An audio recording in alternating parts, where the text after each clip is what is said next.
We've now seen another strike, it looks like, from in retaliation to the U.S. strike that you talked about, that you hoped it wasn't just kind of like a strike into the desert, that retaliation for the strike on our U.S. troops, and that killed one of those contractors. Now another contractor has been killed by looks like what appears to be a retaliatory strike. Is there a tit-for-tat problem you see, Secretary Pompeo, that occurring now between the U.S. and Iran? Because, and they like to say Iranian, that they're proxies, but we know it's directly run by the Iranian Revolutionary Guard. So, Jordan, this is almost certainly Iran. One of the things that we were very focused on was avoiding tit-for-tat, was going back and forth with some militiamen hanging out in the desert.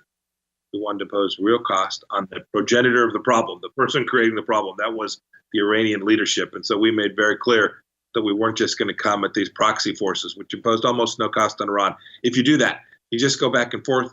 Americans, American contractors, American servicemen are at risk, and it imposes no cost on the Iranians. I hope this administration will figure out that if you take real action, the action we took to kill Qasem Soleimani as an example, the Iranians will respect that, and it'll deter their continued activity. Secretary, I've got a follow-up on the situation in Iran, and I have the follow-up because of my concern, and it's a general concern, that the Biden administration has said early on, since the first day they were in office, maybe the first day they were in office, that they want to go back to the table on the JCPOA. And then about 2 weeks afterwards, they said, well, we do want to go back to the table, but let's be clear, they're not in compliance. We know they're not in compliance. Now, I raised this issue, and it's not abstract anymore. The Europeans have been in the JCPOA with the Iranians for a couple of, 5 years now. Everybody knows the Iranians are not in compliance. So they're violating the terms of the partners that they have in this agreement. That would be the Europeans. Why in the world do we think now that if we enter back in, they're going to do anything but continue to violate those very terms? There's literally no reason to believe they'll do anything but continue to violate the terms, Jay. It is crazy to think that you can go back into the JCPOA. It means a huge wealth transfer from the West, from the United States and Europe to Iran.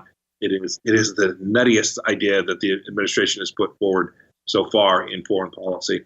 I hope they can see that it's not the right answer. So far, they're in treaties. When they reached out to the Iranians and said, we want a deal, the Iranians said, no, we're not going to deal. Give us more concessions. And they keep doing that.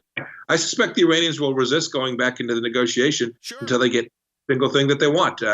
Weakness begets weakness, Jay, and weakness demonstrated to the Iranians will get a really bad deal for the American people and for our friends in Israel as well. And this is why our office in Jerusalem plays such a crucial role in the region, because the Israelis are now because of the work of Secretary Pompeo and President Trump, the Israelis are now in very good relations with a lot of majority Muslim countries, and especially in the Gulf region, but also in Jordan and in Egypt, Saudi Arabia even.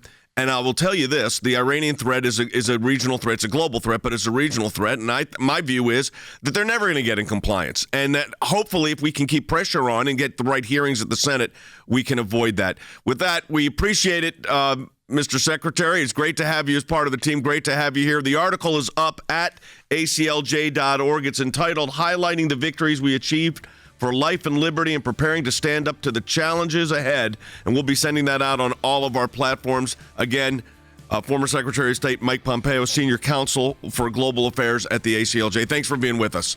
Thank you, Jay. Thank you, Jordan.